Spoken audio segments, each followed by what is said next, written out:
여기 마지못해 한국에 오게 되었다는 프랑스의 수영선수팀이 있습니다. 그리고 그들은 한국의 식당 너머로 보이는 한국인들이 땀을 흘리며 음식을 먹는 장면을 보고 한국인들은 전부 야만인이라며 학을 떼고 마는데요. 그러나 그렇게 등 떠밀려 이곳 식당에 들어가게 된 그들은 음식이 나오자마자 그대로 얼어붙으며 이럴 수는 없다며 무릎을 꿇고 말았다고 합니다. 그렇다면 이들이 한국에서 대체 어떤 경험을 했던 것일까요? 안녕하세요. 제 이름은 카밀 푸르니에이고 저는 프랑스 툴루즈의 경쟁력 있는 수영 선수입니다. 최근까지만 해도 저는 거의 쉬는 날 없이 수영 연습에만 몰두하곤 했습니다.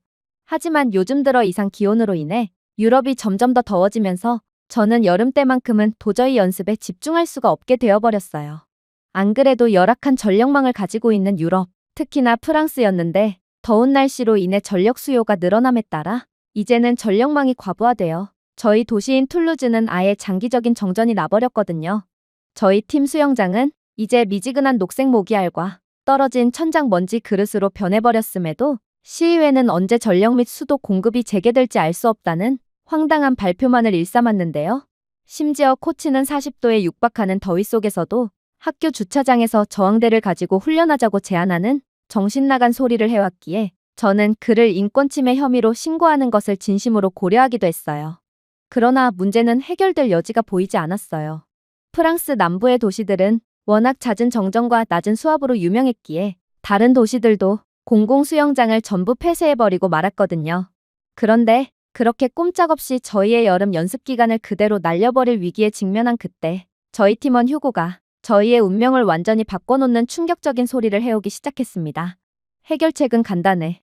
한국으로 전지훈련을 다녀오면 되거든. 그는 한국은 세계 최고 수준의 공공시설을 갖추고 있다고 했는데 심지어 한국의 일부 실내 수영장에는 에어컨까지 완비되어 있다는 믿지 못할 말까지 해오더라고요. 당연히 이건 정말 말도 안 되는 헛소리였습니다. 저는 어느 예능에서 한국과 관련한 내용을 본 적이 있어요. 그들은 폭염 속에서 끓는 뜨거운 국물을 먹으며 시원함을 느낀다고 주장하더군요. 땀을 뻘뻘 흘리면서 말이죠. 아무래도 한국인들은 여름에 에어컨도 못 켤 정도로 가난한 국가고 그래서 시원함을 너무 갈망하던 그들은 결국 땀을 뻘뻘 흘리면서도 시원하다고 말하는 그야말로 정신이 완전히 나가버리는 지경에 이르게 된 거겠죠. 그래서 저는 그런 한심하고 수준 낮은 나라 따위는 절대로 가지 않겠다고 선언해버렸습니다. 하지만 휴고는 물러서지 않더군요. 그는 태블릿으로 한국의 깨끗한 지하철역, 첨단적인 수영장 시설 등의 사진으로 프레젠테이션을 시작했거든요. 그가 보여준 사진만 보면 한국의 수영장은 마치 리조트나 정부 지원 스포츠 센터처럼 으리으리했어요. 하지만 이 정도의 시설쯤은 한국에서는 너무나도 당연하게 여겨지는 평범한 수준일 뿐이라고 하더군요. 아무리 부유한 국가라도 이 정도의 인프라를 구축하고 유지할 수는 없을 것입니다. 그러니 휴고는 잘못된 정보를 얻고 거기에 깜빡 속아 넘어간 것이 분명했어요. 그러나 다른 팀원들은 지금 유럽 전체가 심각한 전력망 붕괴에 직면한 지금 어차피 이대로 가만히 있어도 아무것도 못하는 것은 마찬가지 아니냐며 그냥 속는 셈 치고 한국에 한번 가보는 게 어떻겠냐며 휴고의 주장에 힘을 실어주었고 그렇게 저는 바보 같은 팀원들 때문에 등 떠밀려 한국으로 가게 되었습니다. 그리고 인천국제공항에서 비행기를 내리자마자 저를 비롯한 팀원들 모두는 한국에 온 것을 완전히 후회하며 절망하고 말았죠. 왜냐하면 한국은 너무나도 더웠기 때문입니다. 마치 누군가 안에서 만두를 찌면서 오븐을 연 것 같았어요. 비행기에서 내리자마자 안경에 김이 서릴 정도로 더웠습니다. 특히나 더위에 약한 마리오는 제 뒤에서 숨을 헐떡였어요. 공기가 그야말로 끓고 있는 것 같아. 우리는 끓고 있는 국물 속에 내던져진 거야. 무슨 더위 하나 갖고 이렇게나 엄살을 떠냐고요? 아마 프랑스인들이라면 제 말에 공감할 수가 없을 것입니다. 하지만 한국은 그냥 덥기만 한 것이 아니었어요. 습도가 거의 100%에 육박할 정도로 습하면서 더웠죠. 한국에 온 것은 분명 실수였습니다. 결국 저희 모두는 한국이라는 거대한 밥솥에서 쪄 죽고 말 거예요. 당연했죠. 프랑스에서는 온도 조절기가 35도에 도달하면 기차 운행이 중단되고 정전이 시작되며 슈퍼마켓에서 얼음이 동나며 사재기가 시작됩니다. 그런데 한국의 체감온도는 45도는 되는 것 같았어요. 하지만 처음 한국행을 제안했던 휴고는 저희에게 미안한 기색도 없이 너무나도 자신감이 넘칠 뿐이더군요. 저는 그런 휴고를 보며 잔뜩 눈알을 부라리고는 그렇게 자동문을 통해 인천공항 터미널 건물 내부로 들어갔습니다. 그리고 모든 것이 바뀌었죠.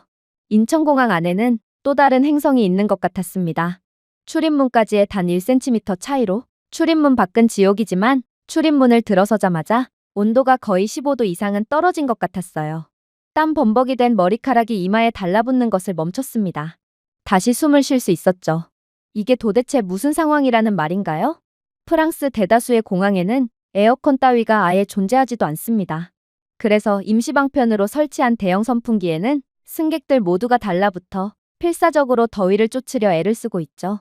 오죽했으면 프랑스 공항에는 부채나 휴대용 선풍기를 갖고 다니며 돈을 받고 바람을 쐬게 해주는 전문적인 직업까지 존재할 정도니 현재 프랑스의 이상기후에 따른 전력 공급 차질 문제가 얼마나 심각한지는 말해봤자 입만 아플 지경입니다. 하지만 한국 공항은 중앙 냉각장치를 통해 공항 내부의 모든 곳을 사각지대 없이 시원하게 만들어주고 있었어요. 물론 인천공항 터미널은 엄청나게 크고 깨끗해서 마카롱을 바닥에 떨어뜨려도 문제없이 집어먹을 수 있을 정도처럼 느껴졌어요. 바닥은 말 그대로 천장을 반사하고 있었고 중간중간 보이는 식물은 장식용이 아니라 천연습도 흡수제로서 실시간 수분 측정값을 표시해주며 공항 이용객으로 하여금 최적의 환경에서 공항을 이용하도록 최대한으로 배려해주고 있었습니다. 하지만 제가 이곳에서 그 무엇보다 큰 충격을 받았던 부분은 따로 있었어요. 그건 바로 공항의 모든 좌석 위에는 온도를 세부적으로 조절할 수 있는 별도의 쿨링 좌석이 존재하고 있었고 또 체질적으로 추위를 많이 타는 승객들을 위해 특정 구역은 에어컨 바람의 영향을 최소한으로 막아주며 춥지도 덥지도 않은 온도가 유지되도록 배려하고 있었기 때문입니다. 한국은 어떻게 공항에서마저 이러한 놀라운 인프라를 구축해 놓을 수 있었을까요? 프랑스였다면 비용 문제로 이러한 냉방 인프라를 유지조차 못했을 테지만 애초에 이러한 냉방 인프라를 가동할 전력망 자체가 부족해서 절대로 한국과 같은 모습을 보여줄 수 없습니다. 하지만 한국은 공항 하나에 자신들의 기술력과 부유함, 그리고 배려심 깊은 국가적 분위기까지 전부 다 보여주고 있던 것입니다. 그러나 이러한 공항에서의 놀라움도 잠시 사라졌던 마리오는 마치 귀신이라도 본 사람처럼 완전히 혼비백산하여 저를 어디론가로 끌고 가기 시작했습니다. 그리고 그렇게 도착하게 된 곳은 다소 황당하게도 화장실이었어요. 그리고 이곳은 분명 공중화장실이었음에도 말도 안 되는 모습을 보여주며 저를 놀래키더군요. 각 화장실 칸막이 내부에는 개인 비데가 설치되어 있었고 프라이버시를 위한 배경음악, 공기 정화 통풍구가 있어 어떠한 악취도 풍기지 않고 있었습니다. 심지어 한국에서는 공중화장실에서조차 에어컨이 가동되고 있었기에 저는 또다시 감탄을 연발할 뿐이었죠. 프랑스 공항의 화장실은 유료 화장실로 애초에 1,500원 상당의 돈을 지불하고 이용해야 하는데 이곳은 에어컨은커녕 변기 커버조차 없어서 허벅지 근육이 약한 사람이라면 아예 볼일을 보는 것조차 불가능합니다. 그래서 이들은 변기 대신 그냥 바닥의 일을 처리하는 편을 택하는 경우도 있죠. 하지만 한국은 제 아무리 최악의 망나니일지라도 도저히 변기에 제대로 볼일을 보지 않으면 안 되게끔 하는 최고의 화장실 인프라를 가지고 있었어요. 그렇게 놀라운 화장실 경험을 마친 뒤 저희는 공항을 빠져나가기 위해 계속해서 이동했습니다. 솔직히 저는 이동을 하면서도 혼란스러워진 제 생각을 도저히 정리할 수가 없었어요. 지금 프랑스에서는 에어컨이 없는 시민들이 공중분수로 돌진하며 뜨거워진 몸을 식히고 있습니다. 그리고 분수가 너무 더러워진 나머지 현재 프랑스 정부에서는 공중분수까지 폐쇄하겠다고 논의하고 있죠. 하지만 한국에서는 그냥 건물 내부로만 들어와도 천국을 느낄 수 있어요. 도대체 한국과 프랑스는 같은 21세기를 살아가는 국가가 맞다는 말인가요? 하지만 저는 이러한 현격한 격차를 도저히 인정할 수가 없었습니다. 그리고 그건 처음 한국행을 제안했던 휴고를 제외한 모두가 그랬죠. 한국은 그저 공항처럼 보여지는 부분에만 인프라를 몰빵해 놓은 기형적인 국가일 것이 분명합니다. 당연했죠. 한국인들 모두가 이렇듯 시원한 에어컨 바람을 어디서든 쐴 수 있을 정도로 부유한 사람들이라면 이런 지옥 같은 여름 날씨에 뜨거운 음식을 먹는 미친 행동 따위는 하지 않았겠죠. 그들은 그저 에어컨 바람을 너무 쐬고 싶지만 가난해서 쐴 수 없는 현실의 벽에 좌절한 나머지 한여름에 뜨거운 음식을 먹는 정신 나간 문화를 가지게 된 사람들입니다. 그러니 일반적인 한국인들이 거주하는 곳으로 이동한다면 저희는 한국의 실체를 낱낱이 깨달을 수 있을 것입니다. 그렇게 저는 현실을 부정한 채 지하철로 향했어요. 그리고 그렇게 도착한 지하철에서 저희 모두는 하나같이 똑같은 말을 외쳤죠. 잠깐만, 여기 진짜 지하철역 맞아? 5성 호텔 로비 아니야? 당연했습니다. 프랑스에서 지하철이란 여러 가지 뜻을 의미하거든요. 그래피티로 덮인 벽, 소변의 악취, 각종 쓰레기와 쥐떼 등 지하철은 그야말로 지저분함의 대명사입니다. 하지만 한국 지하철은 마치 바닥이 고급 쇼핑몰처럼 반짝이고 있었어요. 공기는 또다시 맑고 시원했죠. 스크린에는 지하철 도착 시간뿐만 아니라 차량당 정확한 승객 수와 온도 쾌적 등급이 표시되고 있었는데 한 객실은 냉방 칸으로 22도의 시원한 온도를 유지하고 있었고 다른 칸에는 추위에 취약한 사람들을 위해 26도의 온도를 유지하고 있기도 했어요. 그야말로 이러한 극한의 온도에서 프랑스인들은 몸의 열기를 식히기 위해 공중분수로 몸을 던지지만 한국인들은 지하철 하나만 탑승해도 완전히 몸을 식힐 수 있던 것입니다. 심지어 그렇게 탑승한 지하철에는 밀폐된 공간에 수많은 사람들이 탑승해 있기도 했어요. 그럼에도 지하철 내부의 온도는 차갑고 또 공기 상태도 쾌적했죠. 이렇게나 많은 사람들을 감당하고 있다니 한국은 대체 어느 정도 수준의 에어컨 성능과 공기 정화 장치를 갖추고 있다는 말인지 저는 이러한 마법 같은 한국의 지하철에 깜짝 놀라고 말았어요. 에어컨이 전혀 가동되지 않는 프랑스의 지하철에 탑승한 승객들의 셔츠는 제2의 가죽처럼 땀에 절어등에 달라붙어 있습니다. 이로 인한 땀 냄새와 오래된 지하철 냄새는 정말 구역질을 치밀게 하죠. 심지어 프랑스 지하철은 너무 오래돼서 천장에서 물까지 새는데 몇몇 사람들은 그 차가운 녹슨 물로 체온을 식혀야겠다며 녹물까지 맡고 있는 상황이기에 저는 이렇듯 한국과 너무도 차이가 나는 프랑스의 상황을 회상하며 현타까지 느껴야 했습니다. 하지만 한국은 무슨 이런 걸로 현타를 느끼냐고 말해오는 듯 제게 더욱 충격적인 장면을 보여줄 뿐이었죠. 한국의 지하철 시스템은 모든 실시간 온도 상황을 감지하고 있었고 서울의 온도가 35도를 돌파하자마자 냉방을 강화한다는 방송을 내보낸 뒤 실시간으로 냉방 수준을 조절하고 있었거든요. 심지어 저희가 천국 같은 환경에서의 이동을 마친 뒤 드디어 지하철 하차를 하려고 하자 마리오는 갑자기 신들린 사람처럼 호들갑을 떨더니 놀라운 이야기까지 해오기 시작했어요. 그녀는 지하철 객실 내부의 한 QR코드를 스캔했는데 이 QR코드는 저희가 가장 시원하게 이동을 할 수 있는 경로를 알려주는 충격적인 정보를 제공했거든요. 한국은 이미 가장 시원하게 환승할 수 있는 경로 혹은 가장 시원하게 이동할 수 있는 최적의 경로를 계산하는 길찾기 기술까지 개발한 국가였는데 이 길찾기 기능에는 실시간 혼잡 정보, 환승 가이드, 경로별 체감 온도까지 표시된 실시간 경로 지도가 깜빡이고 있기까지 했기에 저는 그야말로 불가능이라는 게 없는 한국의 기술력에 까무러칠 수밖에 없었죠. 저희가 역의 플랫폼을 빠져나가는 동안 마리오는 계속해서 중얼거릴 뿐이었어요. 어떻게 한국은 이런 무지막지한 기술을 개발해내고도 아무도 자랑하지 않을 수가 있지? 그래서 더 충격적이야. 프랑스였다면 우리가 개발한 이 기술을 대대적으로 자랑하며 미쳐 날뛰었을 게 분명해. 그 말이 맞았습니다. 한국은 전 세계를 발칵 뒤집어 놓을 정도의 기술을 갖추고 있었음에도 조용히 자신들만 이러한 최첨단 문명을 누리고 있었어요. 그렇게 저는 어쩌면 한국에서 생각지도 못했던 놀라운 경험을 할 수 있을 거라는 기대감을 가진 채 계속해서 이동하게 됩니다. 그러나 서울 지하철이라는 영광스러운 지하 유토피아에서 발을 뗀 순간 저는 한국의 극한의 기후에 또다시 무릎을 꿇고 말았어요. 두껍고 축축하며 그야말로 강력한 밀도를 자랑하는 더위가 제 코를 완전히 막는 것 같은 기분이었어요. 뼈까지 찌는 듯한 열과 습도는 저를 완전히 좌절케 만들었거든요. 이건 비인간적이야. 저는 그저 휴대폰을 움켜쥐며 신음했습니다. 제 화면은 현재의 습도가 100%에 육박한다며 제가 지금 수영장에 있는 거냐고 물어오더라고요.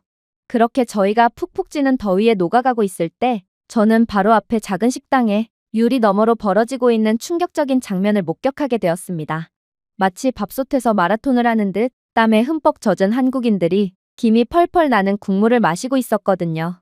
제가 TV에서 봤던 바로 그 장면이었어요. 지금처럼 더워 죽기 딱 좋은 날씨에 한국인들은 녹은 액체 마그마가 담긴 그릇을 비우고 있었습니다. 그릇 안의 증기는 마치 핵 냉각탑처럼 공중으로 치솟았습니다. 한국인 손님들은 얼굴이 붉어지며 이마를 격렬하게 닦았지만 놀랍게도 그들은 미소를 짓고 있더라고요.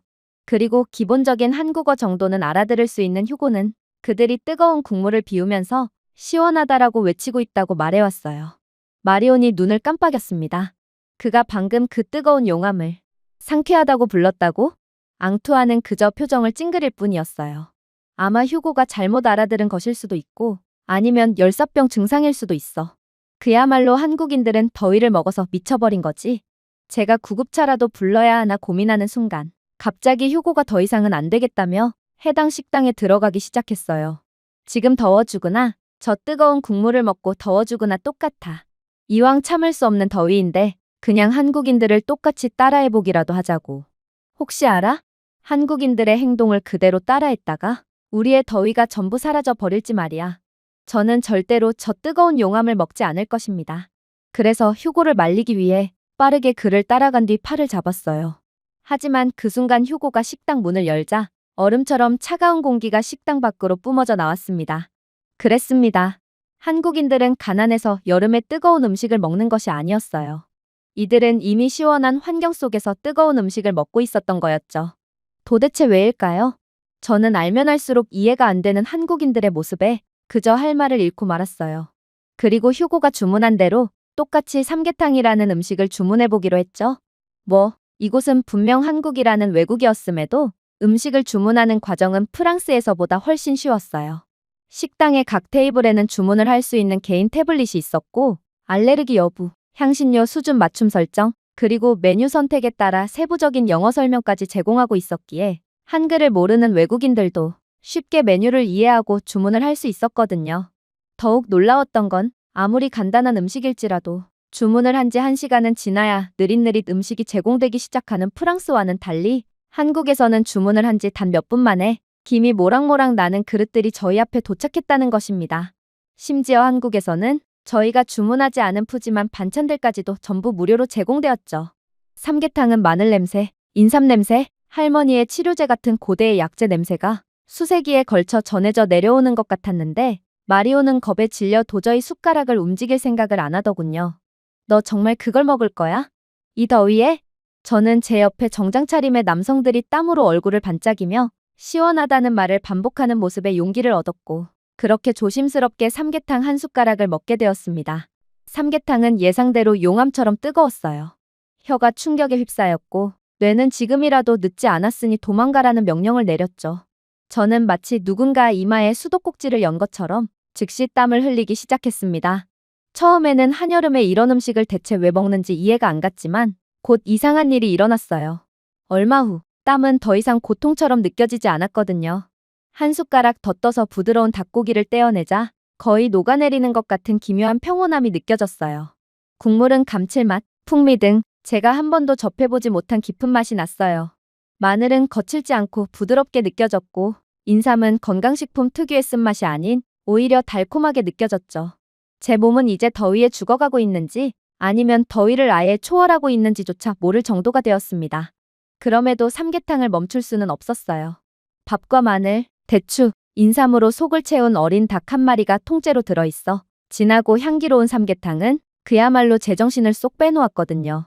바로 그때 저는 무의식적으로 신음소리를 내며 말했습니다. 시원하다. 테이블이 얼어붙었습니다. 팀원들 모두가 저를 쳐다보더군요. 휴고가 웃음을 터뜨렸습니다. 너 방금 뭐라고 말했어? 분명 30분 전까지만 해도 이런 뜨거운 음식을 먹고 시원하다고 말하는 한국인들을 보고 미쳤다고 한 건 바로 너였잖아. 저는 그저 부끄러움에 고개를 푹 숙일 뿐이었어요. 드디어 한국인들을 이해한 것 같아. 저는 주위를 둘러보았습니다. 모든 한국인들도 저와 똑같이 정체 모를 시원함을 느끼고 있더군요. 그들은 땀을 흘리며 웃고 있었어요. 심지어 저희의 옆 테이블에 앉은 한국인 아저씨들은 제게 다소 서툴지만 분명한 영어를 구사해오며 한여름에 뜨거운 국물을 먹는 것만큼 시원한 게 없다며 엄지손가락을 치켜 올렸는데요. 특히나 마리온이 거의 금방이라도 녹아버릴 것처럼 땀을 비처럼 흘리고 있자 그는 식당 내에 비치된 셀프바로 가서 냉장고에서 갖꺼낸 물수건을 마리온의 목에 걸어주기까지 했어요. 그러자 마리온은 조금 숨통이 트였다는 듯 다시금 여유로운 미소를 되찾았죠. 그러고는 한국인 아저씨들은 삼계탕을 잘 먹는 제가 대견했는지 자신이 갖고 있던 한국의 전통 부채까지 선물로 주시며 처음 보는 제게 엄청난 호의를 베풀어 주시기까지 했어요. 심지어 그들은 저희를 위해 직접 셀프바에서 맛 좋은 반찬들이나 차가운 보리차까지 가져다 주었기에 저는 이러한 삼계탕 식당의 정겨운 분위기에 완전히 녹아들었죠. 그리고 저는 마침내 한국의 더위를 더위로 이겨내는 이열치열을 이해하게 되었습니다. 열을 부정하는 것이 아니라 열을 직접 마주하고 마스터하고 그것을 공동체적이고 심지어 즐거운 것으로 변화시키는 한국만의 방식이었죠. 그러나 프랑스는 한국만의 이러한 놀라운 문화를 절대로 이해할 수 없을 것입니다. 프랑스는 한국처럼 열을 다룰 수 있는 능력 자체가 없거든요. 안타깝게도 현재 프랑스는 전례 없는 폭염으로 고통을 받고 있음에도 이에 대한 대비가 전혀 안 된 프랑스 식당에서는 에어컨은커녕 선풍기조차 구비해두지 못하고 있고, 에어컨을 가진 몇 안 되는 식당에는 수많은 기후 피난민들이 몰려들며 아예 장사 자체를 할 수 없는 상태라고 하는데요. 더위에 지친 프랑스 시민들은 아예 식당에 무단 침입해서 텐트까지 치며 에어컨 바람을 무단으로 쐬고 있고, 몇몇은 에어컨 바람이 잘 통하는 곳에 자리를 돈을 주고 판매까지 하는 지경에 이른 상태기에 프랑스는 아예 폭염 때문에 도시 시스템 자체가 붕괴된 상태라고 해도 과언이 아닙니다. 그러나 한국은 지옥 같은 무더위를 어디에서나 터져나오는 에어컨과 함께 자유자재로 다루고 있다니, 저는 이러한 양국의 현격한 수준 차이에 결국 할 말을 잃고 말았죠. 그렇게 식사를 마친 저희는 땀으로 흠뻑 젖은 몸을 에어컨 바람 앞에서 1분 만에 말리고는 다시금 수영시설로의 이동을 시작했습니다. 놀랍게도 한국의 수영장은 지하철역 바로 옆에 존재하고 있었기에 저는 미친 듯한 폭염 더위를 거의 느끼지 않고 수영장 시설에 도착할 수 있었는데요. 사실 인프라가 부족한 프랑스에서는 수영장 시설이 교통과 동떨어져 있는 외딴 곳에 떨어져 있는 게 기본이기 때문에 차량이 없으면 수영장 시설을 이용하는 건 거의 불가능에 가깝습니다. 그래서 대다수의 프랑스인들은 수영장을 단 한 번도 가보지 못했고, 이러한 형편없는 접근성 때문에 수영은 돈이 많은 사람들만 할 수 있는 귀족 스포츠라는 오명까지 갖고 있는 게 사실입니다. 그렇게 어렵게 수영장에 도착해도 인프라가 형편없는 프랑스에서는 종종 물 공급 부족으로 인한 임시 폐쇄라는 팻말을 보게 되는 경우가 흔하기에 아예 훈련 자체를 통으로 날려버리는 경우도 심심치 않게 있지만 말입니다. 하지만 한국에서는 매우 편리한 접근성을 가진 수영장 시설이 여러 곳 존재하고 있었고, 그래서 한국에서는 남녀노소 할 것 없이 수영장 센터에 들어와 모두가 건강 증진 및 취미생활을 즐기고 있었어요. 저는 이러한 상황 자체를 거의 받아들일 수가 없었고, 그렇게 한국인 접수 데스크 직원에게 속사포 같은 질문 공세를 쏟아내게 되었습니다. 지도를 보니 이곳 근처에 5분 거리에 또 다른 수영장이 있더군요. 한국은 어떻게 이게 가능한 겁니까? 프랑스였다면 수압 부족으로 인해 한 지역에 이렇게나 많은 수영장 시설을 갖추어 놓을 수는 없을 거예요. 그런데 한국은 어떻게 이 정도의 인프라를 가질 수 있는 거죠? 설마 이곳은 외국인들에게 잘 보이기 위한 계획도시라서 그런 건가요? 그러자 이 한국인 직원은 지금 무슨 기괴한 소리를 하냐는 듯 저를 쳐다보더니 이내 놀라운 답변을 건네오기 시작했어요. 글쎄요. 수도 인프라가 열악해서 수영장 공급이 제한적이라는 이야기는 20년 전에도 들어본 적이 없네요. 애초에 저는 한국에서 살면서 단수를 경험해 본 적도 없어요. 물 공급이 불안정해서 수도 공급이 안 된다고요? 만약 한국인들이었다면 그 즉시 항에 전화를 하는 것도 모자라 거리에서는 시위까지 열릴 거예요. 아무래도 조금의 빈틈조차 용납하지 않는 이러한 한국의 예민한 국민성이 한국이 완벽한 인프라를 건설할 수 있도록 도움을 주었을 수도 있죠.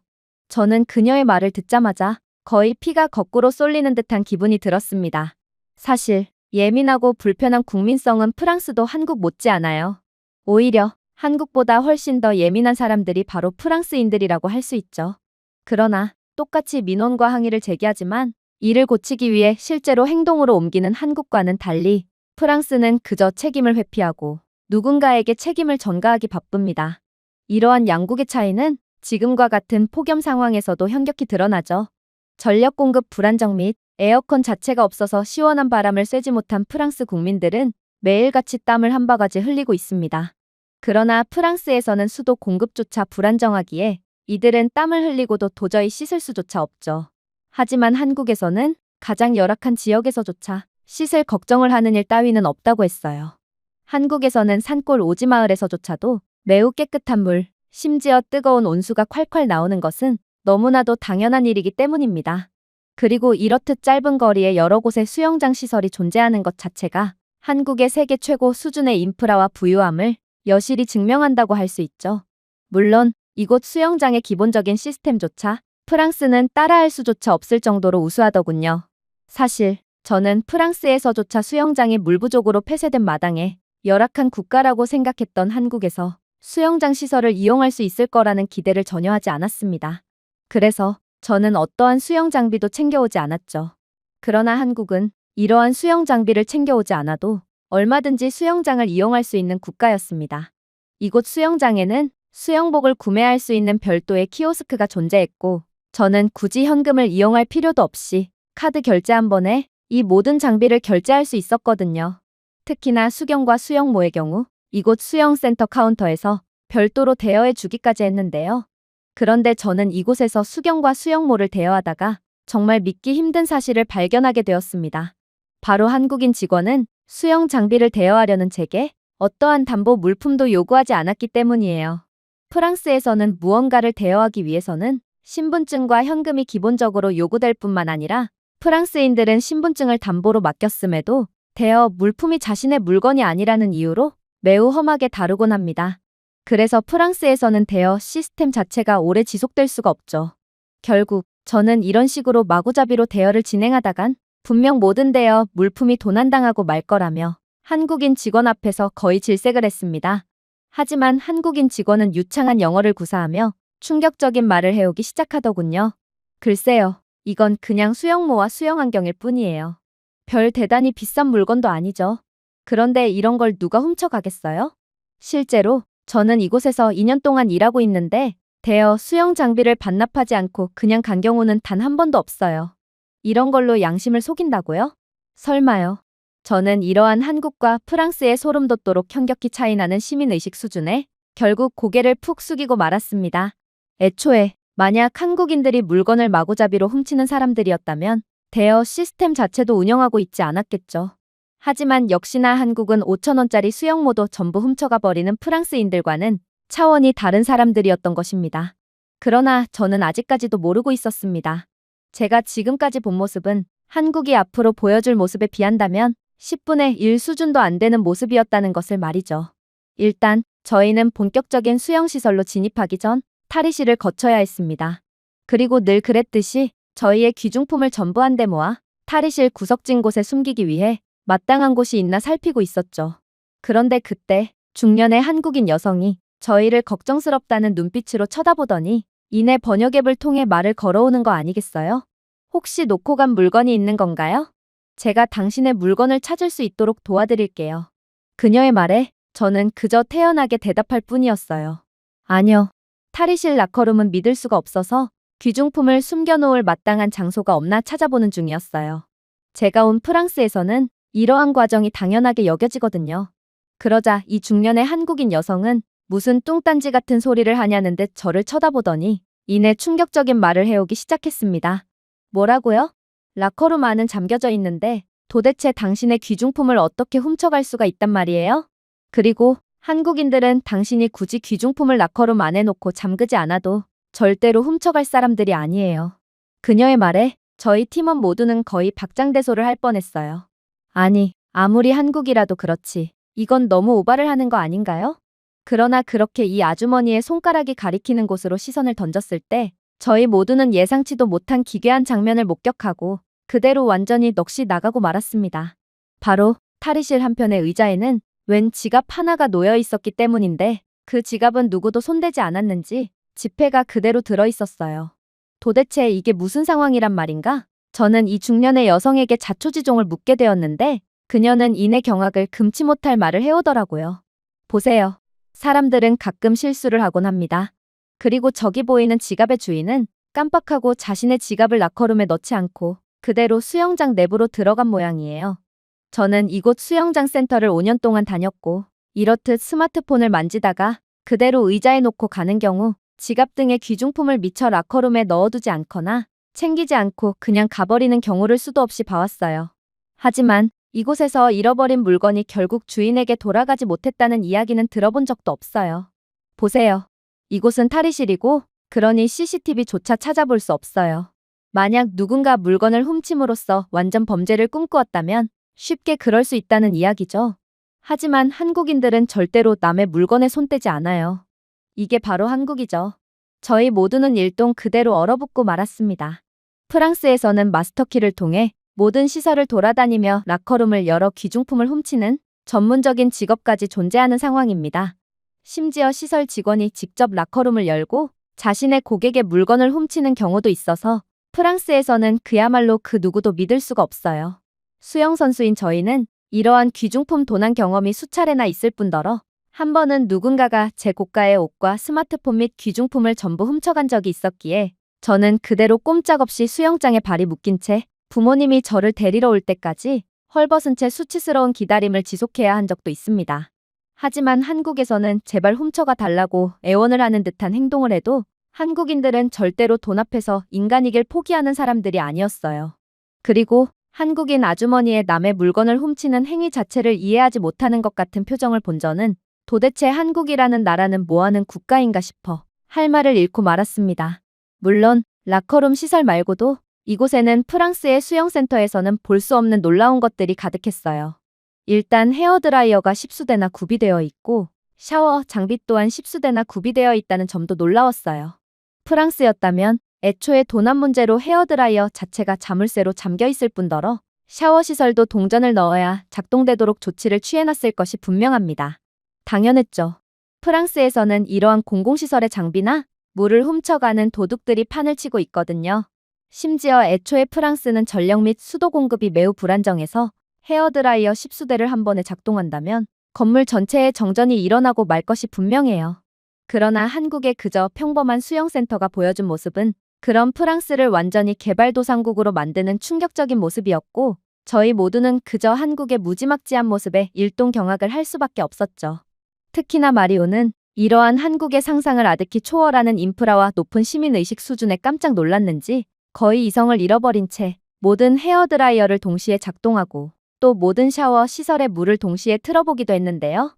하지만 한국의 전력망 및 수도 인프라 수준은 정말로 세계에서 가장 뛰어난 수준인지 모든 시설을 동시에 작동해도 조금의 불안정한 모습도 보이지 않았고 심지어 한국에서는 이러한 공공 샤워 시설에 뜨거운 온수를 비롯한 샴푸까지 제공되고 있었기에 저희 모두는 그저 까무러칠 수밖에 없었습니다.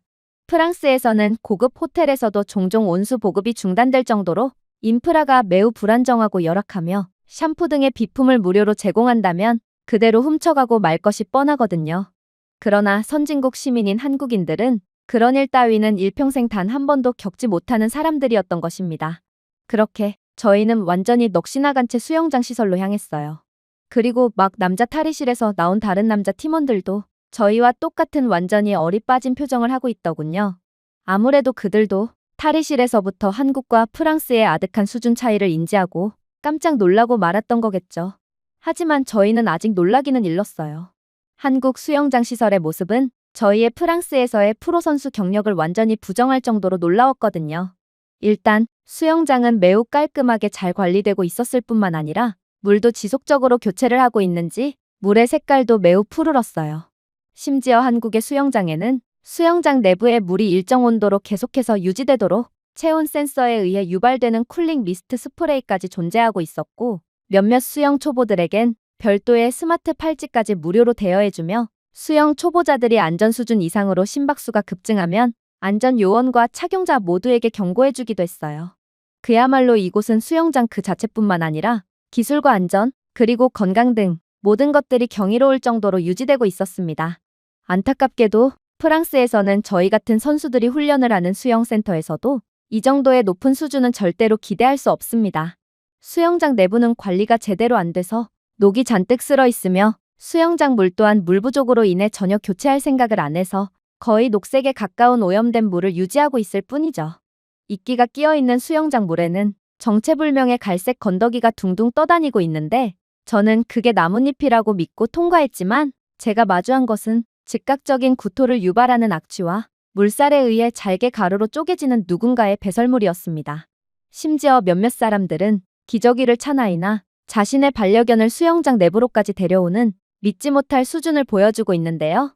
누군가 항의라도 한다면 이들은 프랑스 같은 자유의 국가에서는 모든 권리가 존중되어야 한다는 헛소리를 하지만 가끔 보이는 갈색 덩어리가 그대로 묻은 기저귀가 물에서 그대로 둥둥 떠다니는 모습을 보면 이들은 자유를 외치지만 그러한 자유를 책임질 생각 따위는 하지 않는 비겁자임을 쉽게 알 수 있습니다.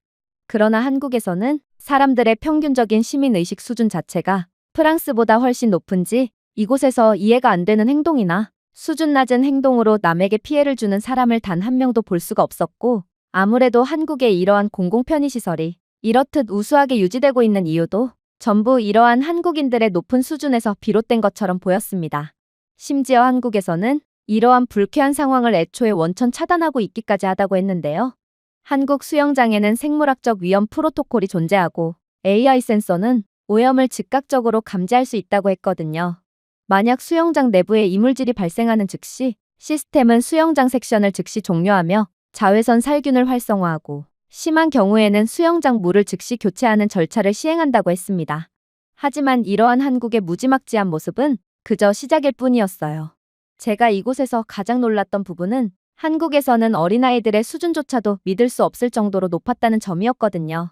일단 한국의 수영장에는 무료 화장실이 곳곳에 존재했는데 아이들은 수영을 하다가도 급한 생리적 신호가 오면 곧바로 물에서 벗어나 화장실에 다녀오며 남을 배려하는 모습을 보여주었습니다. 그러나 프랑스에서는 상황이 조금 달라요. 프랑스 수영장에는 넓은 공간에 화장실이 단 하나밖에 존재하지 않을 뿐더러 이 화장실은 유료 화장실이기에 수영장을 이용하는 프랑스인들은 그저 물에서 생리적 현상을 해결하는 편을 선택하곤 하거든요. 저는 언제 한 번은 물에서 뜨거운 무언가를 느끼게 되었고 곧바로 제 뒤에 있던 남성이 수영장 물속에서 소변을 보았다는 것을 인지하게 되었는데요. 그런데 제가 그의 수준 낮은 행동에 질색을 하며 맹렬히 항의를 하자 그는 부끄럽지도 않은지 오히려 제게 역으로 화를 내더군요. 수영장이 곧 무료 화장실인데 내가 왜 아까운 돈까지 써가며 유료 화장실을 이용해야 하지? 그리고 어차피 이 거대한 물 속에서 내 소변 분자는 그대로 희석될 거야. 이곳 수영장을 이용하는 모든 사람들이 암묵적으로 수영장 물속에서 볼일을 해결하는 것에 동의한 상황인데 도대체 내가 뭔데 내게 이래라 저래라 하는 거야? 그야말로 프랑스는 대외적인 이미지만 신사적이지 실제의 모습은 정글 그 자체인 것입니다. 하지만 한국인들은 어린아이들조차 프랑스의 어른들보다 높은 의식 수준과 배려의 모습을 보여주었고 저는 이렇듯 아이들마저 모범적인 한국의 미래는 밝을 수밖에 없구나 싶어 절로 박수를 보낼 뿐이었어요. 그렇게 저희는 이곳 수영장에서 본격적인 수영 연습을 하게 됩니다. 그리고 저는 지쳐서가 아니라 도저히 믿기지가 않아서 계속 멈추고 말았어요. 일단 한국의 수영장에는 소독약 등의 약품 냄새가 전혀 나지 않았는데 이 정도로 깨끗한 물은 제 인생에서 처음 경험했기에 저는 제가 이 정도로 저렴한 입장비를 내고 이곳을 이용해도 되는 건가 싶어 죄책감마저 느껴야 했죠. 특히나 이곳 수영장은 AI 시스템을 통해 수영장 적정 인원을 초과하지 않게끔 자체적으로 조절하고 있었는데요. 거기다가 선수용 레일과 아마추어용 레일 등 레벨별로 레일을 명확하게 구분해 놓았기 때문에 저는 어떠한 혼잡도 없이 실전적인 훈련을 계속해서 이어나갈 수 있었어요. 프랑스에서는 분별 없이 인원들을 받아대고 심지어 선수용 레일이 따로 설정되지 않은 경우가 많기에 저는 본의 아니게 느릿느릿 이동하는 아마추어 회원의 엉덩이를 때린 적이 한두 번이 아니었지만 적어도 한국에서만큼은 그런 불상사가 전혀 일어나지 않고 있었습니다. 그런데 이러한 한국에 대한 감탄도 잠시 저는 이내 이곳에서 일촉즉발의 심각한 상황을 목격하게 되고 결국 한국의 수준도 거기서 거기였구나 싶어 완전히 실망할 수밖에 없었어요.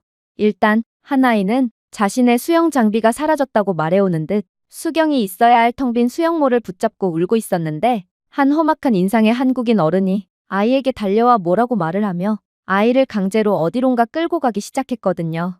저는 처음에 한국인 어른이 공공장소에서 소란스럽게 구는 아이에게 야단을 치는 건가 싶었고 이대로 아이를 그대로 두면 위험한 일이 발생할 수도 있다는 생각에 그대로 아이를 향해 달려가게 되었는데요.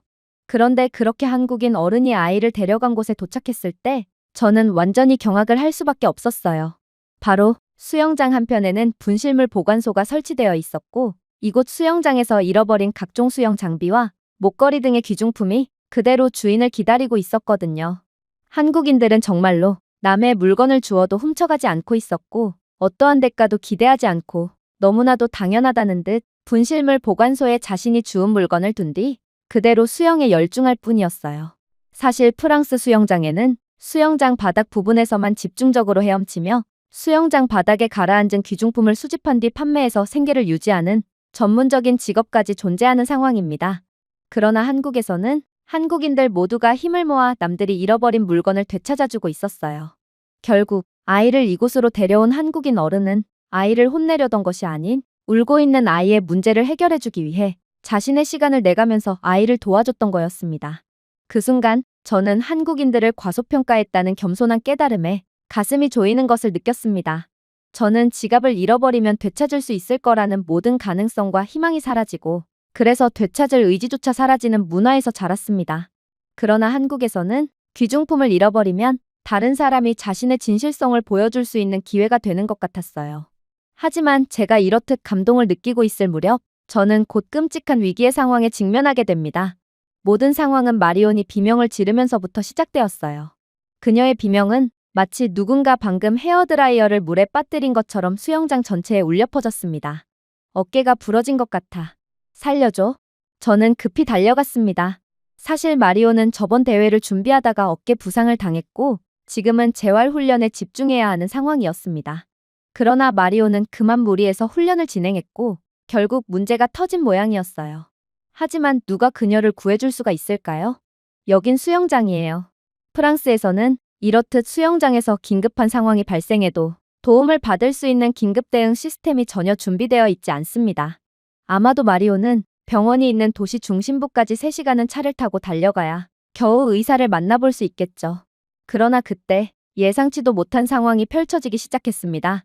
바로 웬 한국인 할아버지가 저희에게 다가오더니 이내 느릿느릿하지만 꽤나 분명한 영어를 구사하며 자신은 한의사라고 소개해왔거든요. 그리고 그가 정체를 밝히자 마리오는 공포에 질려 눈을 크게 떴습니다. 한의사요? 그건 사이비 의술 아니에요? 이 남자가 절대로 제 몸의 털끝 하나도 건들지 못하도록 해주세요. 그러나 휴고는 그러한 마리온을 달랠 뿐이었어요. 마리온, 걱정하지 마. 한의학은 사이비 의학이 아니야. 우리 아버지도 파리에 있는 한의원을 다니면서 거의 못 쓸 정도로 상태가 나빴던 왼쪽 무릎을 치료하게 되었는걸? 프랑스 의사들은 손도 쓰지 못했음에도 말이야. 사실 어차피 마리온에겐 선택권 따위는 없었습니다. 그녀는 지금 고통 때문에 숨이 넘어가기 직전이었는데 이런 수영장에서 무슨 도움을 받을 수가 있겠어요? 그리고 이 할아버지 한의사는 침착하게 방수 수영 가방을 열어 바늘과 알코올 물티슈를 꺼내 마리온에게 즉각적인 조치를 취하기 시작했어요. 할아버지는 마리온의 등과 어깨를 부드럽게 눌렀고 이내 부러지지 않았어요 라고 말했는데 그는 그저 부상 부위를 조심스럽게 만진 것만으로 이건 단순한 근육 경련이라는 전문적인 진단까지 내렸고 곧바로 실력을 발휘하기 시작했습니다. 그는 마리온의 어깨에 머리카락처럼 얇은 바늘 몇 개를 삽입한 다음 주변 근육을 마사지했는데 마리온의 다리가 경련을 일으키는 것을 보니 그녀는 마치 와이파이 연결이 끊긴 꼭두각시처럼 보이기도 하더군요. 그렇게 치료는 계속해서 이어졌습니다. 그리고 치료가 거의 마무리될 때쯤에는 마리오는 이제 더 이상 고통스러워하지도 않더군요. 이제 움직일 수 있을 것 같아요. 실제로 마리오는 일어서더니 어깨를 회전시켰습니다.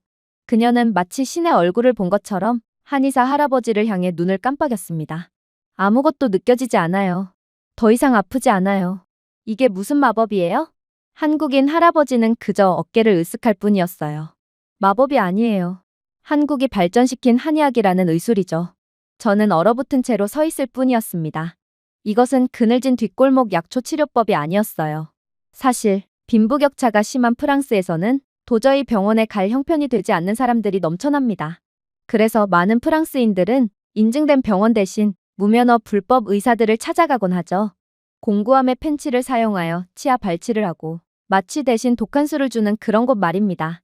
당연히 위생관리는 전혀 되고 있지 않지만 이러한 무면허 의료가 프랑스인 대다수가 받을 수 있는 의료의 한계인 것이죠. 그러나 한국에서는 완전히 다른 상황이 펼쳐지고 있었어요. 한국에는 다양한 의술을 선택할 수 있고 또 우수한 보험 제도 덕분에 아픈 사람들이 안전하고도 수준 높은 치료를 받을 수 있는 권리가 주어진다고 했죠. 심지어 극악의 접근성 및 대기시간 때문에 어쩔 수 없이 무면허 병원에 찾는 프랑스인들과는 달리 한국의 의료는 정확하고 깨끗하고 빠르다고 했는데요. 한의사 할아버지는 만약 자신이 마침 이곳 수영장에 있지 않았더라도 한국에서 병원은 어디든 눈만 돌리면 찾아볼 수 있기에 즉각적인 치료를 받을 수 있었을 거라고 말해오더군요. 마리오는 프랑스에서는 아무리 치료를 받아도 전혀 차도가 없던 자신의 어깨가 한국에서 침 몇 번 맞은 걸로 거의 완전히 나아버린 상황에 거의 울먹이며 돈을 지불하겠다는 의사를 밝혔는데요. 하지만 한국인 한의사는 그저 여러분은 우리나라의 손님입니다 라고 말한 뒤 우리는 서로를 돕습니다.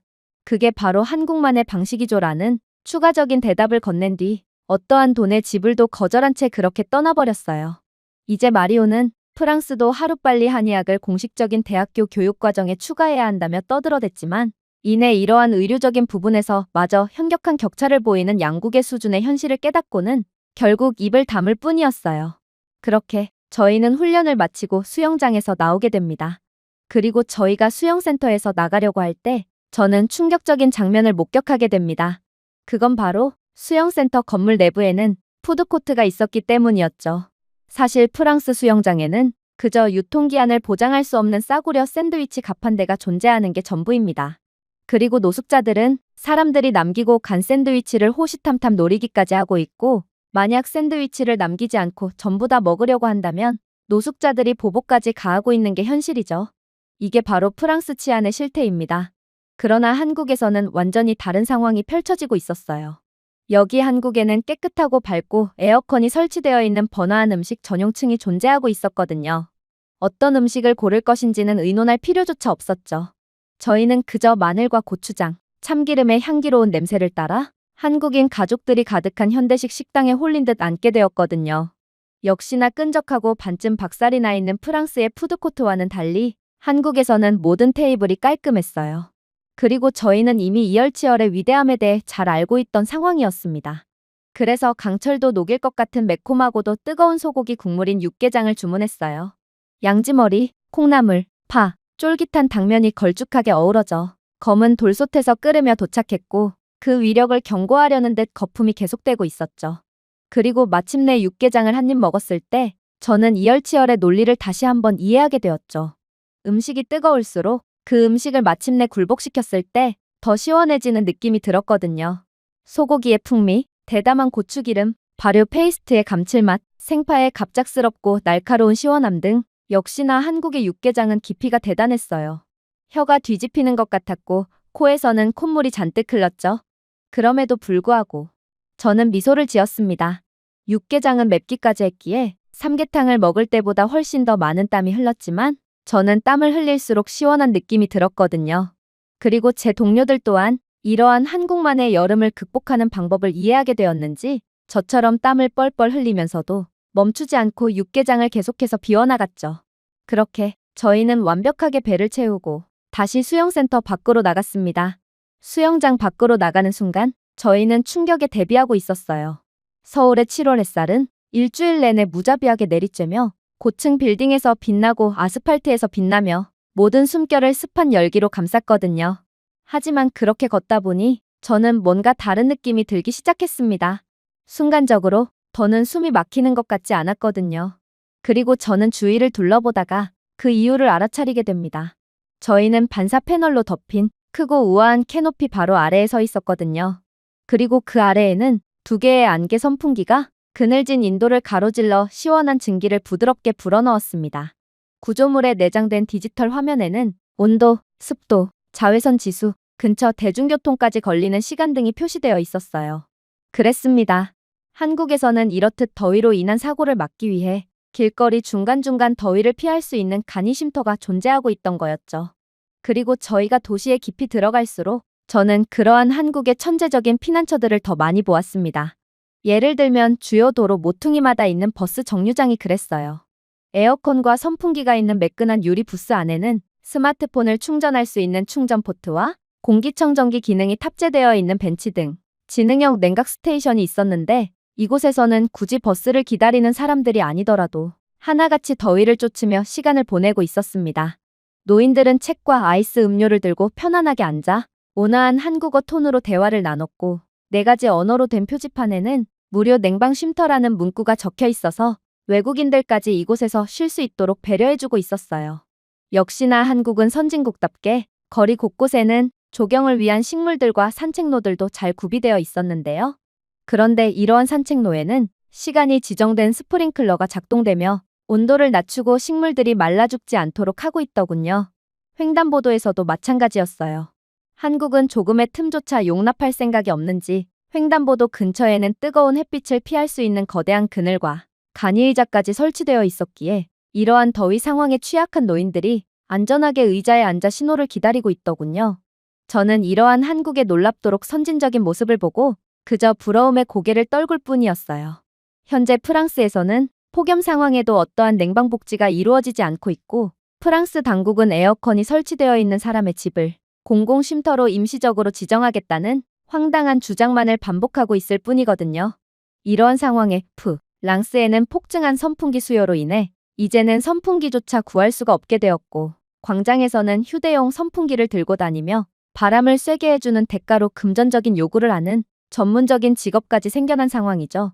그러나 한국에서는 이러한 천재적인 방법 덕분에 체감 온도를 효과적으로 줄이고 있었고, 저는 이렇듯 프랑스와는 비교도 안 될 정도로 수준이 높은 사회에서 살아가는 한국인들이 부러워 미칠 지경에 이르렀어요. 그렇게 저희는 이동을 계속했습니다. 그리고 마침내 모퉁이를 돌아 건물 옆에 설치된 작은 도서관 부스에 발을 들였을 때 저는 깜짝 놀랄 사실을 깨닫게 되었죠. 이 공공 도서관 내부에는 시원한 에어컨이 설치되어 있었지만 저는 이젠 더 이상 이런 부분이 놀라웠던 게 아니었어요. 벽에는 책들이 줄지어 있었는데 이 도서관은 무인으로 운영되는 양심 도서관이었기 때문이었습니다.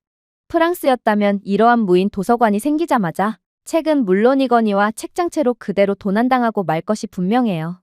아니, 서로 책들을 훔쳐가기 위해 난타전까지 벌어졌겠죠. 그러나 제가 이곳 도서관에 대한 설명을 자세히 보자 이곳 무인 도서관은 거의 5년째 운영이 되고 있다고 하더라고요.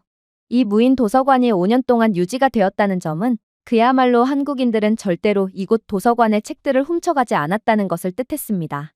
그러니 무인 도서관이 유지될 수 있었겠죠. 한국인들은 정말로 다른 사람들이 보나 안 보나 끝까지 양심을 지키고 있던 것입니다. 하지만 더욱 놀라웠던 점은 따로 있었어요.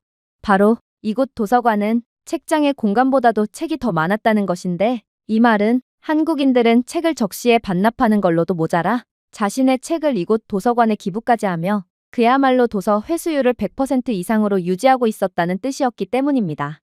특히나 이곳 무인 도서관 한편에는 차가운 생수와 함께 쿨링타월이 있었는데, 알고 보니 이곳 양심 도서관은 폭염 기간에 한해 무더위 대피소로 운영되고 있다고 하더라고요. 덕분에 한국의 노인들, 택배기사, 어린이, 땀에 젖은 학생들 등 한국인들은 가장 혹독한 계절에도 편안함과 존엄성을 누리며 이곳 도서관을 200% 활용하고 있었어요. 프랑스였다면 이러한 차가운 생수와 쿨링 타월조차 전부 훔쳐가거나 남들이 사용하지 못하도록 훼손을 했을 게 분명했지만, 한국인들은 높은 시민의식을 바탕으로 끝까지 인간다움을 보여주고 있었습니다. 저는 이런 믿기지 않는 장면을 보다 보니 문득 하나의 생각이 떠올랐습니다. 처음에는 한국이 천재적인 시스템을 설치했다고 생각했지만 알면 알수록 한국은 단순히 시스템을 설치한 것이 아니라는 생각이 들었거든요. 한국 국민들은 서로가 서로를 중요한 사람처럼 대했고 결국 이러한 선순환이 계속되며 아름다운 사회가 유지되도록 했던 거였죠. 그러고 나서 마치 업보의 굴레에 들어온 것처럼 저는 프랑스에서의 여름을 떠올렸습니다. 프랑스의 온도가 38도를 넘어갔을 때도 프랑스 정부는 실내에 머물면서 물을 마시라는 쓸모없는 말만을 반복할 뿐이었고 그것이 폭염 정책의 전부였습니다. 더위 취약계층인 노인들은 열사병으로 쓰러져갔고 진작에 가동을 멈춘 공공분수대에는 녹조와 떠다니는 비둘기 사체만이 즐비할 뿐이었죠. 버스는요? 에어컨도 없고 창문이 고장나 열지도 못하는 고물버스는 아무도 탑승하지 않았습니다. 그 버스는 마치 승객을 목적지까지 실어주는 것이 아닌 지옥으로 실어주는 것처럼 느껴졌거든요. 그렇게 저희는 한국에서의 여정을 계속했습니다. 그리고 한국의 놀라운 인프라와 시스템을 경험하다 보니 시간은 어느새 밤이 되었죠. 프랑스에서 해가 졌다는 것은 상점들이 문을 닫고 거리가 어두워지며 우버 기사가 제 호출을 취소하지 않기를 기도해야 하다는 것을 뜻합니다. 그만큼 몹시 위험해지며 사실상 밤에 프랑스는 약쟁이와 범죄 조직들이 점령을 했고 경찰들조차 출동을 거부하는 무법지대로 변하고 말거든요. 하지만 저희는 한국을 믿었습니다. 한국에서는 아무리 밤이라도 그런 일 따위는 절대로 벌어지지 않을 것 같았거든요. 그리고 실제로 자전거 도로가 희미한 파란색으로 빛나고 빌딩 곳곳에 조명이 LED로 반짝이는 서울의 밝은 야경을 보니 저는 역시나 한국에서는 아무리 밤이라도 위험한 일 따위는 일어나지 않겠구나를 확신할 수 있었어요. 그리고 저는 안전함과 청결, 엄청난 양의 네온에 둘러싸여 주위를 둘러보며 혼잣말을 할 뿐이었죠. 아무래도 한국의 도시는 잠을 자지 않는 것 같아 사람들의 극한의 편리와 안전을 위해 계산하고 예측하고 적응하고 여전히 미소를 짓고 있지. 그리고 휴고는 한국은 새벽까지도 안전한 세계에서 몇 안 되는 국가 중 하나라며 그러한 몇 안 되는 국가 중에서도 한국은 단연 가장 안전한 국가로 정평이 나 있다고 하더군요. 그래서 저희는 도전을 하게 되었습니다. 저희는 프랑스에서 단 한 번도 밤을 즐긴 적이 없습니다. 매우 위험하거든요. 그래서 거의 인생 최초로 한국의 밤을 있는 그대로 즐겨보기로 결정했어요. 그리고 그렇게 찾아가게 된 한강에서 저희는 한강공원까지 이동하기 위해 지도 앱을 켤 필요조차 없었습니다. 한강공원까지 가는 포장도로는 빛나고 있었는데 말 그대로 타일을 따라 작은 LED 조명이 흐르면서 완만한 강물 흐름처럼 보행자를 안내했거든요.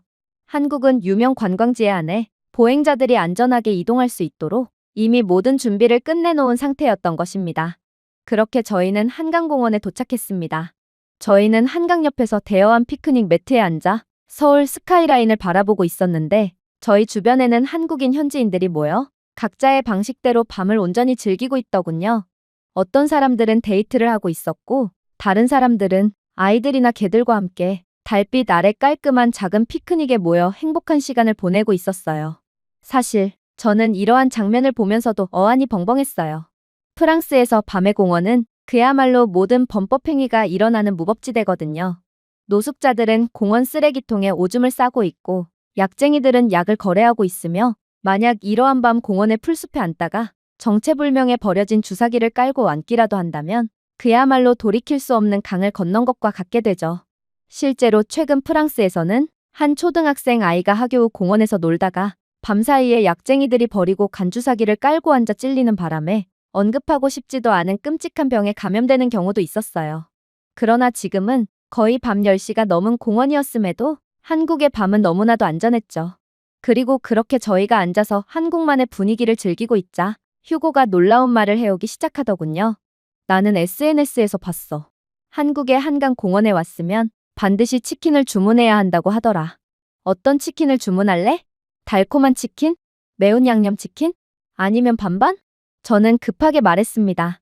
아니 잠깐만, 지금 밤 10시가 넘은 시간에 그것도 공원 한복판에서 치킨을 배달받을 수 있다고? 그러자 휴고가 대답했어요. 그야 모르지. 하지만 한강 공원에서의 치킨 배달은 한국에서의 필수 코스라고 했어. 그리고 지금껏 우리는 한국에서 불가능이라는 것을 느낀 적이 단 한 번도 없지. 이번에도 한국을 한번 믿어보자. 그렇게 저희는 저희의 위치를 선택하고 치킨과 치즈볼, 차가운 맥주 등 무서운 정확도로 주문을 맞춤화하기 시작했습니다. 그리고 그렇게 주문을 완료했을 때 예상 배달 시간은 고작 40분이었죠.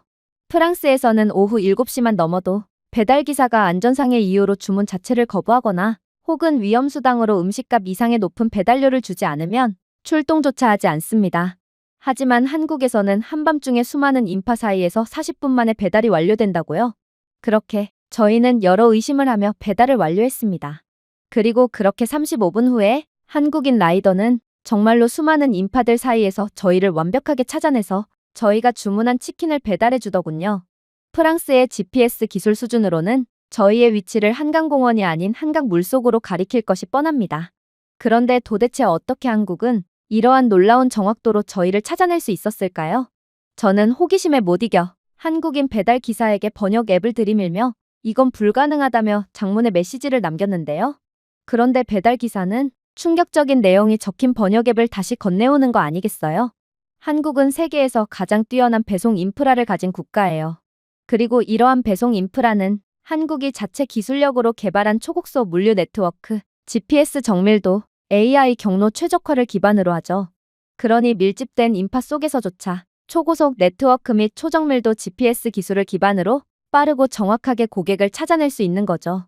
그렇게 한국인 라이더는 보온팩이 내장된 보온 가방에서 저희의 음식을 건네주었고 배달을 성공한 후 배트맨처럼 밤으로 달려갔습니다. 저희가 치킨 포장을 열었을 때 치킨의 향기는 그야말로 저희를 완전히 강타했습니다. 바삭하고 뜨겁고 가볍게 양념한 치킨, 황금 치즈볼, 그리고 얼음처럼 차가운 맥주 한 쌍이 보온 주머니에 쌓여 있었죠. 믿을 수가 없었어요. 저희는 공원 한가운데 별빛 아래에서 일주일 내내 먹었던 그 어떤 것보다 더 수준이 높은 치킨을 먹고 있었어요. 심지어 대부분의 한국인들은 저희처럼 이곳 공원에서 음식을 배달받아 먹고 있었지만 근처에는 쓰레기 한 조각도 없더군요. 다들 쓰레기통으로 가서 정확한 분리수거를 통해 쓰레기를 처리하고 있었거든요. 프랑스였다면 너무나도 당연하다는 듯 자신이 먹다 남은 음식을 그대로 공원 바닥에 버리고 갔겠죠. 그러면 바퀴벌레와 쥐들이 그러한 음식들을 갉아먹고 결국 이러한 놀라운 음식 배달 문화나 한강공원에서의 아름다운 문화도 전부 사라져버렸을 것입니다. 하지만 역시나 한국인들은 수준 높은 시민의식을 기반으로 자신들이 가진 강점을 계속해서 지키고 발전해 나가고 있었습니다. 그렇게 저희는 자정이 넘어서까지 한강공원에서의 시간을 즐겼습니다. 놀랍게도 자정이 넘은 시간이었지만 서울 거리는 여전히 졸린 느낌 자체가 없더군요. 먼 거리에는 미래의 별처럼 네온 사인이 깜빡이고 있었고 산들바람 덕분에 더위를 느낄 틈조차 없었어요. 그리고 그 순간 저는 한간판이 밝게 빛나는 장면을 목격하게 됩니다. 그건 바로 한국의 24시간 편의점이었죠. 프랑스였다면 절도 및 강도의 위험 때문에 진작에 문을 닫았어야 할 편의점이었습니다. 아니, 프랑스였다면 철문으로 굳게 걸어 잠가놓지 않으면 밤사이에 모든 것이 털리고 난 후였겠죠. 그러나 한국은 철문은커녕 과자 매대까지 밖에 그대로 방치해둔 상태였음에도 아무도 물건을 훔쳐갈 생각을 하지 않더군요. 심지어 한국에서 편의점이란 그저 단순히 식료품만을 판매하는 곳이 아닌지 오히려 편의점에서 할 수 없는 것을 찾는 것이 더욱 쉬워 보일 정도로 모든 것을 갖추고 있는 상태더군요. 커피 머신부터 해서 전자레인지, 심지어 터치패드 라면 셰프도 있었습니다. 향신료 수준, 면 종류, 토핑 선호도 등을 탭하면 말 그대로 완벽한 라면을 만들어주고 있었죠. 음식들도 놀라웠어요.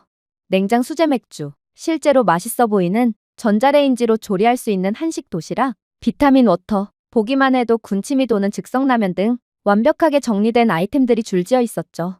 그렇게 저희는 한국의 주류회사가 만든 수제 맥주와 접을 수 있는 포크가 내장된 치즈 떡볶이 컵을 집어들었습니다. 그리고 삼각김밥, 셀프 히팅 디스플레이 케이스에 재운 핫바 꼬치, 그리고 라면과 한식 도시락까지 골랐어요. 그리고 다른 한국인들이 그랬듯 편의점 앞 테이블에 앉아 시간을 보내기 시작했죠. 그리고 테이블에 앉아 거리를 바라보며 새벽이 넘은 늦은 밤의 시간이었음에도 학생들, 커플들, 그리고 혼자 여행하는 여행자들이 완벽하게 안전한 한국의 거리에서 자신들만의 시간을 보내는 것을 넋놓고 지켜봤죠. 편의점 테이블에서 바라보는 풍경이 지난주 프랑스의 고급 레스토랑에서 보이는 풍경보다 훨씬 더 아름답다니 믿을 수가 없어. 마리오는 거의 얼이 빠진 채 중얼거렸습니다. 저는 그저 고개를 끄덕일 뿐이었어요. 프랑스의 편의점들은 오래된 멍투성이의 바나나나 먼지투성이의 오래된 크래커 팩을 판매할 뿐이고 낮에도 노숙자들이 입구 밖에서 동냥을 하고 있지. 그러나 한국은 새벽에도 완벽하게 갖춰진 편의점을 안전하게 이용할 수 있어. 그렇게 저희는 이러한 완벽한 환경 속에서 맥주를 한 캔 두 캔 비워갔습니다. 맥주는 차갑고 라면은 매콤했으며 환경은 놀랍도록 안전했기 때문에 저희 모두는 처음 느껴보는 새벽 편의점이었지만 두려움 없이 지갑을 테이블 위에 두고 시간을 보낼 수 있었어요. 그리고 제가 서울 하늘 아래서 건배를 하면서 문득 떠오른 생각이 있었습니다. 한국은 단순히 밤을 버티는 것이 아니라 밤을 기념하는 나라였다는 것이죠. 해가 진 후에도 삶의 리듬이 멈추지 않는 나라에서 편리함은 문화가 되어 있었어요. 그리고 어떻게 된 일인지 자정의 편의점 테이블에서 팀원들과 함께 전자레인지에 구운 만두를 먹는 것은 그 어떤 파리 와인바보다 더 고급스럽고 의미 있는 일이었습니다. 저희는 맥주와 함께 셀카를 여러 장 찍었습니다. 저희가 SNS에 게시한 사진을 본 프랑스에 있는 친구들은 저희 보고 미쳤다며 그렇게 새벽에 나돌아다니다간 괴한에게 잘못 걸려 모든 것을 잃고 말 거라며 호들갑을 떨더군요. 저는 그런 그들을 보며 마치 제 한국에 오기 전에 사고방식과 삶의 태도가 떠올라 오히려 부끄러움을 느낄 뿐이었습니다. 제 프랑스에서의 시간은 얼마나 우물한 개구리 같았단 말인가요? 그야말로 한국은 전 세계가 지향해야 할 미래라는 것을 인정을 하지 않을 수가 없었습니다. 제가 준비해온 내용은 여기까지입니다. 끝까지 시청해주셔서 진심으로 감사드리며 여러분들의 구독과 좋아요, 알림 설정은 영상 제작에 큰 힘이 됩니다. 이상 세모튜브였습니다.